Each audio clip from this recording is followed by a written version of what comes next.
बेटा देहला सिगारीन हो विधाना ये विधाना हम मंगनी वंश कौन सदीहला सतावता बुढ़ारीन हो ये विधाना हम मंगनी वंश कौन सदीहला सतावता बुढ़ारीन हो।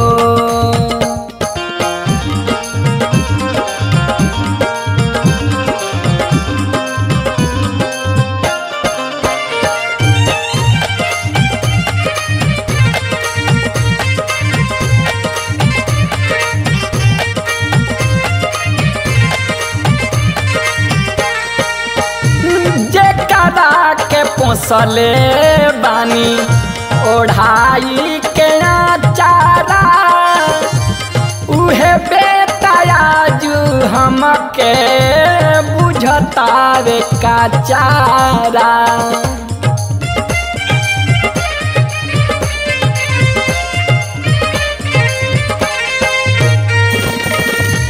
जेकरा के पोसले बानी ओढ़ाई के चारा उहे बेटा आजू हमके बुझता रे का चारा। सुबह शाम देता बात गारी चढ़ावता रे नारीन हो विधाना सुबह शाम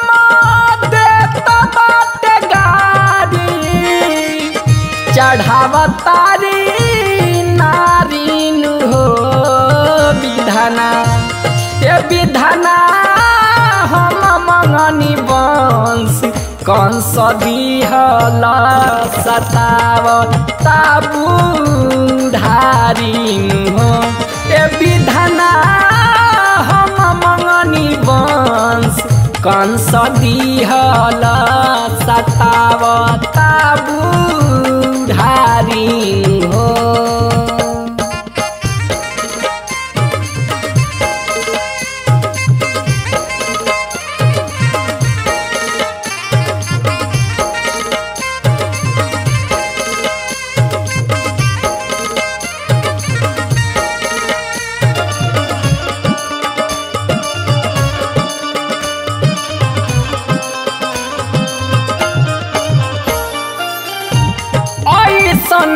मारी भइल बोल कहाँ जाई जिंदगी के अपना कवना किनारे लगाई।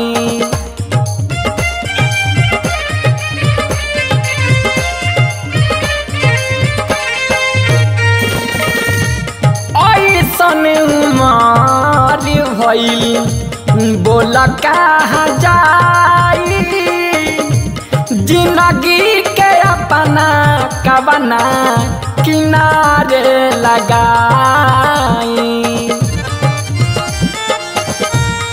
आगे से खिंचले तथारी मिले न तारा कारीन हो विधाना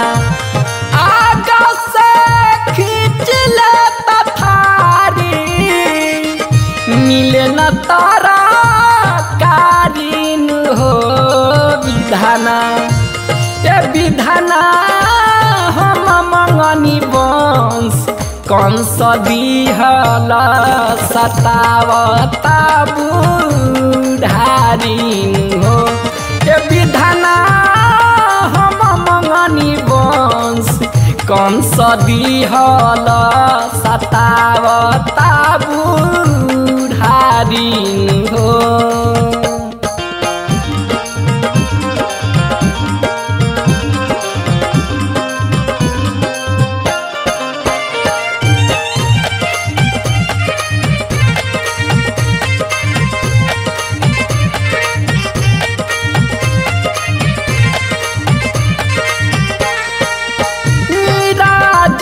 सुबास बर दास कैसे होई आदित्य राजा हमारा के पूछे न कोई।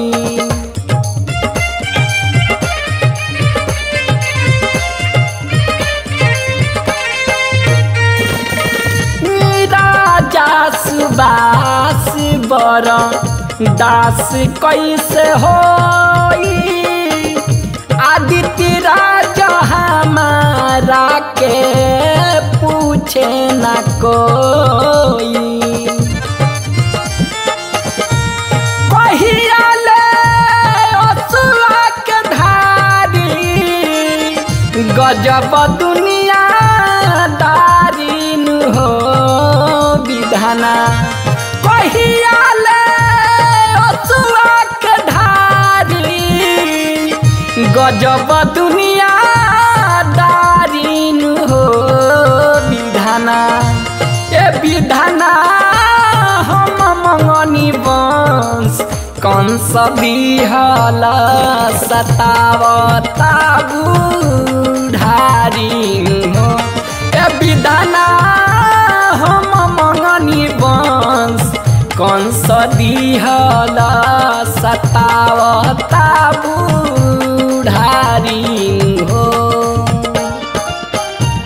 रोवतारी बूढ़ा महतारी बेटा देहला सिमारिन हो विधाना।